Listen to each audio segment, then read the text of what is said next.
Selamat petang, salam sejahtera. Terima kasih karena bersama dengan saya di Nazilin Unity Channel. Yang ini paling panas berkaitan tangkapan, berkaitan dengan pelombongan haram yang kini dilaporkan berlaku di Perak.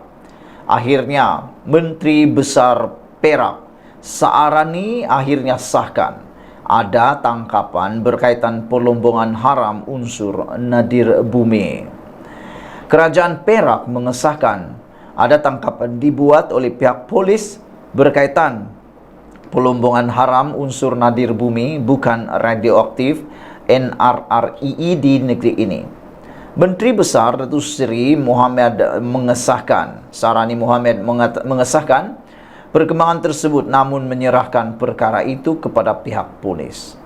Ada tangkapan tapi oleh kerana ia kes polis, saya tidak mahu komen apa-apa. Polis lebih tahu di mana, berapa orang dan apa mereka buat. Itu terserah kepada polis.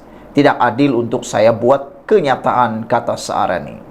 Beliau berkata demikian kepada pemberita selepas Majlis Anugerah Kecemerlangan Anak Angkat Cikgu Saarani dan program transisi ke arah Perak Sejahtera yang merupakan inisiatif di bawah program Tuition Cikgu Saarani TCS di sini hari ini. Pada minggu lalu, Saarani memberitahu laporan polis ada dibuat berhubung aktiviti haram tersebut kerana hasil dalam bumi adalah milik kerajaan negeri.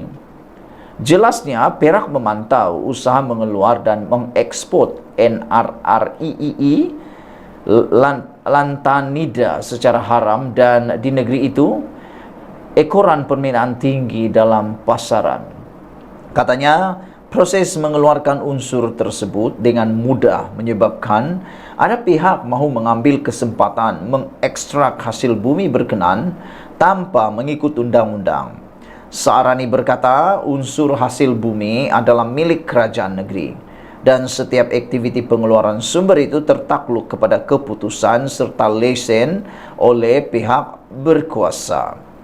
Sementara itu, Saarani berkata kerajaan negeri melalui Yayasan Bina Upaya Darul Rizwan telah memperuntukkan 35 unit komputer ribuan dan 115 unit fon kepala kepada para pelajar.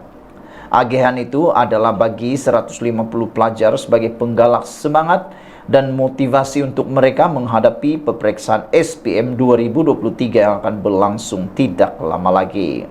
Bercakap kepada pemberita juga, Menteri Besar itu turut memaklumkan pihaknya semalam ada bertemu dengan pengurusan tertinggi syarikat automotif China Geely bagi membincangkan rancangan pelaburan mereka di Tanjung Malim. Dilaporkan sebelum ini, syarikat itu meletakkan komitmen untuk bersama melabur mencecah lebih RM30 bilion yang sekaligus menjadikan kawasan Selat Perak tersebut sebagai lembah otomotif negara. Saudara-saudara sekalian, isu tentang nadir bumi, pelombongan nadir bumi terutamanya RII sekarang ini amat populer. Tapi kita pun masih menunggu garis panduan, kita pun masih menunggu SOP yang akan diluluskan oleh kerajaan berkaitan cara dan juga kaedah mengeluarkan nadir bumi tersebut. Kerana sesungguhnya pengeluaran nadir bumi tersebut boleh menguntungkan negeri dan boleh menguntungkan negara serta rakyat tempatan. Namun harus diingat ianya milik negeri. Sekian dulu untuk kali ini. Jangan lupa tinggalkan komen Anda, tekan butang subscribe. Malaysia kita punya, kita juga sama-sama cintai Malaysiaku. Bye-bye. Selamat petang, salam sejahtera. Terima kasih kerana bersama dengan saya di Nazilin Unity Channel. Puan Zarkasi memang penuh dengan kehebatan. Kali ini beliau berkata lagi tentang isu bukan Melayu boleh jadi Perdana Menteri. Itu desakan pemimpin Perikatan Nasional tak bijak, kata Puan. Ahli Majlis Kerja Tertinggi UMNO, Datuk Dr. Muhammad Puan Zarkasi berpandangan orang bukan Melayu tidak perlu menunggu lama untuk menjadi Perdana Menteri. Sekiranya kepimpinan Melayu didokong oleh mereka yang tidak matang. Katanya, kepercayaan terus diberikan kepada orang Melayu untuk menjadi Perdana Menteri jika pemimpin itu mempunyai kekuatan sebagai seorang pemimpin. Rahasia utama ialah kematangan, kebijaksanaan, dan kepimpinan. Itu kuncinya. Selagi pemimpin Melayu adil, inklusif, matang, dan bijaksana, kaum lain akan beri kepercayaan terus kepada orang Melayu jadi Perdana Menteri, kata beliau.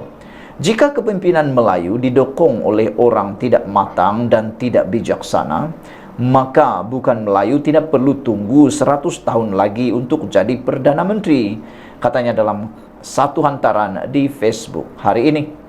Ketua Pemuda Bersatu Wan Ahmad Faisal Wan Ahmad Kamal sebelum ini mencadangkan supaya Anwar Ibrahim memindah Perlembagaan Persekutuan supaya hanya orang Melayu boleh jadi Perdana Menteri. Ini susulan kenyataan ahli politik veteran DAP Tan Sri Lim Kit Siang berhubung impian Malaysia yang diutarakan kepada pelajar Malaysia di United Kingdom pada 29 November lalu dengan menyebut tiada sekatan dalam perlembagaan untuk bukan Melayu menjadi Perdana Menteri. Bekas pengerusi DAP itu antara lain mengatakan perlembagaan Malaysia pada 1957 maupun selepas dipindah pada tahun 1963 ketika Malaysia dibentuk bersama-sama dengan rukun negara dan wawasan 2020 beserta 9 cabaran strategiknya menjanjikan impian Malaysia. Impian berkenaan katanya meraihkan kepelbagaian etnik, agama dan budaya, bukannya membuat satu impian untuk mana-mana satu etnik sahaja. Memulas lanjut, Muhammad Puad menganggap desakan pindahan Perlembagaan Persekutuan untuk mengekalkan Perdana Menteri berbangsa Melayu sebagai tidak bijak. Pemimpin Perikatan Nasional PN mengambil peluang untuk panaskan lagi isu Perdana Menteri bukan Melayu yang dimainkan oleh Tan Sri Lim Kit Siang. Tiada keperluan untuk memindah perlembagaan negara. Sudah 66 tahun Malaysia merdeka. Orang Melayu kekal jadi Perdana Menteri, kata Puan Zarkasi. Beliau berkata Malaysia tidak perlu meniru situasi politik di negara Fiji yang mengakibatkan penggulingan Perdana Menteri Mahendran Cowdery oleh General Sitiveni Rabuka pada tahun 2000 atas faktor politik kaum.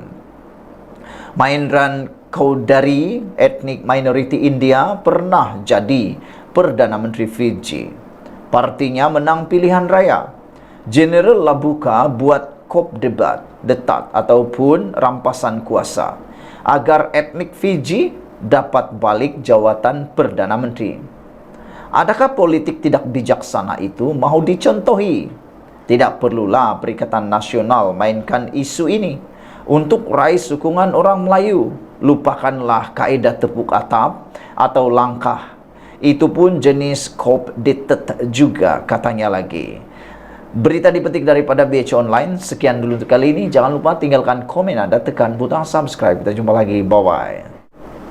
Selamat datang, salam sejahtera. Terima kasih karena bersama dengan saya di Nazilin Unity Channel. Yang kita tunggu-tunggu akhirnya muncul. Rafizi mencabar seorang pempengaruh Perikatan Nasional untuk berdebat dengan beliau. Saya tunggu debat ini. Kalau benar YB Viral ini berani dan mempunyai fakta, mempunyai isu dan betul dan benar, pergilah berdebat dengan Rafizi Ramli. Karena kebanyakan yang dia viralkan itu mempunyai jawaban yang perlu didengar juga oleh orang yang terpengaruh oleh YB Viral. Beranikah YB Viral untuk berjumpa dengan Rafizi Ramli? Walaupun beliau kata Rafizi dah gila kata beliau. Jemput bakar saya, Rafizi cabar YB Viral debat di podcast. Menteri Ekonomi Rafizi Ramli telah menyampaikan jemputan rasmi kepada pengguna TikTok pro Perikatan Nasional PN yang memuat naik video yang menyelar kerajaan dan dasar-dasarnya. Menurut timbalan Presiden PKR itu, pempengaruh menyebarkan pembohongan tidak berasas kepada pengikut mereka adalah antara ancaman terbesar yang dihadapi kerajaan hari ini. Dengan adanya platform media sosial terutamanya TikTok, Mereka berleluasa menyebarkan fitnah dan pembohongan. Mereka akan memainkan sentimen demi sentimen yang tidak memberikan gambaran dan perspektif sebenar, yang akhirnya memesongkan kefahaman rakyat mengenai satu-satu perkara. Apabila ditanya di parlimen, pemimpin politik mereka sendiri tidak boleh jawab, kata Rafizi. Saya selalu bertanya kepada ahli-ahli Parlimen Perikatan Nasional tentang ukuran ekonomi yang mereka gunakan sebagai bukti kepada dakwaan mereka. Ekonomi telah merudum. Mereka tergagap-gagap dan tersipu-sipu seperti kerangga yang lari bertempiaran, kata Rafizi melalui hantaran media sosial hari ini. Rafizi memberi amaran bahawa netizen yang menyebarkan pembohongan tidak berasas serta orang lain yang mengulas mengenai siaran sedemikian boleh diheret oleh polis, malah berdepan tindakan sivil jika perlu. Akhirnya, seperti lazimnya, ramai walaun-walaun yang terdedah mati katak dalam perjuangan, sedangkan pemimpin mereka kaya raya dengan kereta besar, pangkat dan pencen mereka, kata Rafizi lagi. Ahli parlimen Pandan itu memetik contoh seorang pempengaruh yang menggunakan nama YB Viral di TikTok yang sering memuat naik video di platform yang menyelar kerajaan dan dasar-dasar kerajaan. Saya berpendangan budaya ini perlu ditangani. Cara menanganinya adalah supaya pemimpin atau pimpinan politik seperti saya berdepan sendiri dengan rakyat dalam satu sesi untuk menjawab dan bertanya. Rakyat tanya, saya jawab. Saya tanya kepada rakyat untuk berkongsi pemahaman. Maka wajarlah rakyat jawab, kata beliau. Tetapi dengan syarat, janganlah berselindung di belakang identiti digital yang disalahguna untuk mencipta pembohongan. Bila berdepan dengan identiti sendiri, bersedialah untuk disaman dan diambil tindakan undang-undang jika ada fitnah yang dibuat. Eksperimen pertama ialah kepada seorang pempengaruh Perikatan Nasional, yaitu YB Viral, katanya lagi. Menurut Rafizi, dia menghantar surat rasmi kepada netizen tersebut untuk menghadiri sesi audio siar podcast yang dijadwal pada Isnin 8 Januari 2024 atau mana-mana tarikh yang dipersetujui oleh kedua-dua pihak. Podcast bertajuk Yang Bakar Menteri itu akan disiarkan secara langsung di saluran media sosial Rafizi.